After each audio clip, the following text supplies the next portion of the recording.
pugilism. Back again, all team boxing, That's everything, right. every day, all day. Exactly.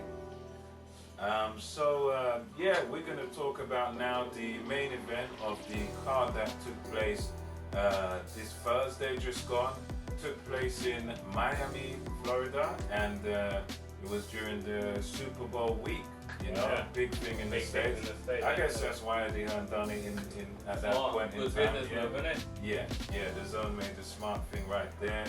Yeah. And this fight was the main event in that card. And you know, the records of both fighters going in were Demetrius Andrade, you know, again, undefeated guy. He was undefeated in 28 fights going into this. And, you know, he wasn't a particularly powerful, you know, sort of a devastating puncher, but he's a guy that will outbox you, outslick you. Still hurt you a bit. And yeah, he can still hurt you. And, you know, Keeler, he was 17 wins, 2 losses, 1 draw, and he'd only had 5 KOs going into this fight. And, you know, obviously, Keeler was coming into this fight. The significant thing was he had an upset win over this guy, Luis Arias, who famously, he gave Danny Jacobs a good night's work. Yeah. You know, he done 12 rounds with. Right? Yeah, he lost on points unanimously to Jacobs and stuff. So gave him a decent bout. He gave Gabriel Rosado, the guy from Philly. He's always a tough guy, tough opponent, and you know, Arias was able to give him a good night's work as well. He had a split draw with Rosado. So you know, this guy Arias was. When he fought Keeler, when they fought, it was definitely Arias that was expected to win. So for Keeler to, in his last fight, beat such a guy was it's a decent scout. Well. Yeah, it's an upset. I mean, not that Arias is like a world beater, but for somebody like Keeler to beat him, that was a big thing. So whoever's bet on that will make good money that night. Yeah, absolutely. Yeah, you'd make a fortune. Yeah. And you know, we know that going into this fight, you know, on paper, this fight was seen to be a mismatch, really, in my eyes, and I think most boxing observers' eyes. You know, most people would think that in this match, you know, anything other than a win for Andrade would be like some sort of Rocky story, really.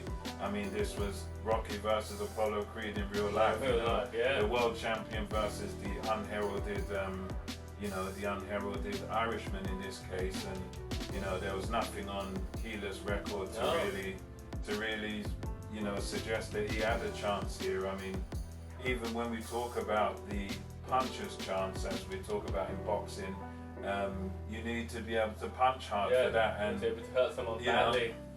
If you can't do that, then you don't have to punch. Exactly, you don't have that. And going into this, that was the case really, because in Keeler's 17 wins, there are only 5 KOs. So even talking about a puncher's chance, we didn't even, no one really even give him that.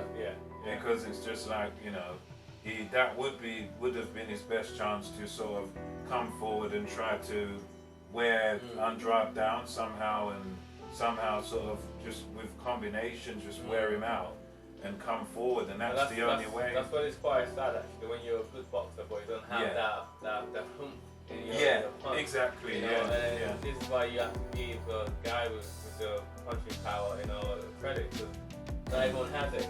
Everyone has. Punchers are born, they're not made, as the saying goes. So yeah, it helps when you've got that whack, you know what I mean? So you know, we know also that going into this, me and you know, I know, this was a frustrating time in Andrade's career. He wants the big fight. He wants Canelo. You know, he wants Saunders. He was meant to fight Saunders. I think this is last a big year. fight that he needs. If he gets this fight, we'll just take him onto a different level. Exactly. And that's what he's looking for. So Wiley in his prime, is fresh, is young. That's the best time, and this guy knows. That's probably why maybe they know. Even making the fight happen. I mean, it's one of those where you know, the Keeler camp, they sort of thought going into it that they could, you know, use this to his advantage, because they knew that, right, this guy, you know, he might be better than us, but he's looking past us. I think they were sort of banking on that. Maybe. You know, they can't train like they're banking on that, but I get, because there's so many fights. Charlo, you know, you've got Canelo, Saunders. Saunders was meant to happen for Andrade. So for Andrade, this is a frustrating sort of period of time for him, because he wants the big fights, but they don't seem to happen. So he's got to make do with guys like this. Much like Terence Crawford. He wants the big fights, but he's getting these very good guys from Eastern Europe. They're still very good, which I think is making him a bit stronger when a big fight happens as well. He's learning a lot on the way. Absolutely. So this was, you know, you had that frustration going into it. So sometimes things that you don't want, things that you want, you don't get it at the time you want it. Exactly. And then you know, everything's just gonna happen at the right time. Just like that's another topic we're gonna talk about later. Just like Diaz and Tevin Farmer. Yes. He's been wanting it for a long time. He had a lot of tribulation on the way that they made the fight happen. For sure. And then he just like wasn't upset about the fight not happening in the past. So everything happened at the right time, you know. Maybe that's what was going to happen with Andrade as well, you know. Maybe all this fight that he's having right now is going to just kind of like build him up and get him ready for Saunders Canelo in the future. Let's hope so. And I mean, we know, watching this fight, again, much like another fight we discussed with that Akhmadaliev, you know, we had the same sort of situation here with Andrade, where first bell rings. Literally, I'm telling you, literally, anyone that watches Andrade versus Keeler, or Andrade versus Keeler, however you say it, he literally took control of the fight, took the fight by the scruff of the neck from the first seconds. Literally, the bell ring, ding ding, it was literally 1, 2, 3, bang, finished. You know, he literally knocked him over, put Keeler over with the first shots he landed. First combination, bang, bang, bang. He's trying to make a statement there. Oh yeah, because you have to remember that there's all this talk, not only frustrated about fights you can't get at the moment, but also many people say this is too boring. Andrade is boring, he just outboxes people, there's nothing exciting. And even during the fight commentary, there was that talk of, he needs to be in exciting fights, and he needs to make things happen, and he needs to look more thrilling to watch, so that people will be more interested. And I think that played on his mind, because he literally opened, and it must be, as they said in the commentary on Sky, that this must be one of the quickest knockdowns ever. You're talking seconds, like 2-3 seconds, or maybe whatever. Bang, bang, bang. It went down. He just walked right into it. Yeah. As soon as that bell went, he just went for him. And, you know, it was one of them things where in the fight, I mean, you know, you saw that there was one man in charge, that was Andrade. There was one guy who was better than the other, that was Andrade. The better man was clearly him. So through the fight, he just literally dominated. Do you feel like he should have had a earlier stoppage instead of round 9 stoppage? Well, yes, he could have better skills, better everything. Yeah. This guy. Does that prove that maybe, you know, he might not be good enough for like someone like Canelo then if he... Well, I mean, he did put his guy out in round 9, but it took longer.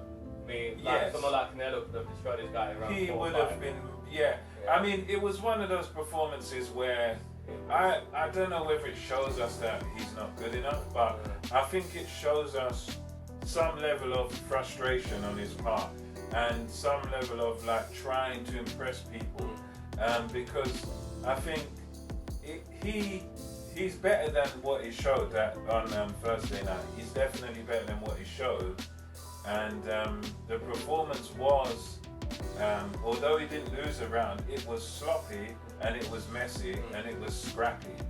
So it's funny because in boxing we tend to think that, look, you win, the objective is win every round.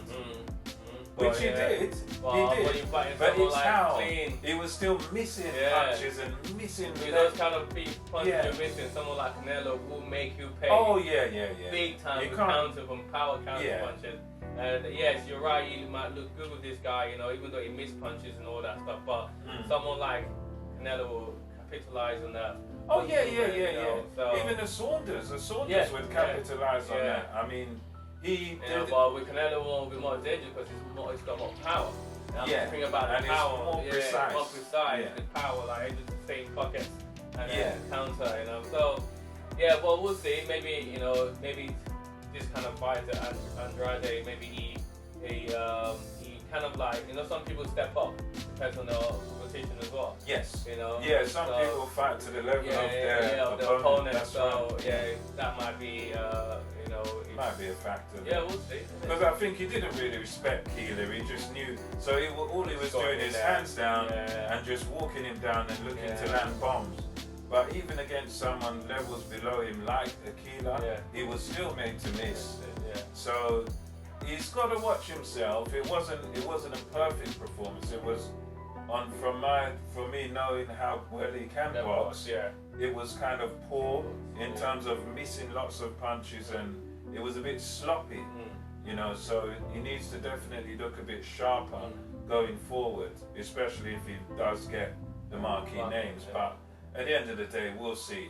Maybe hopefully that performance might entice a Charlo, a Saunders, a Canelo, somebody to, you know, sort of answer the call and give him a shot. I agree with you on that one, Mark. Yeah. Look at that, good one. Yeah, definitely.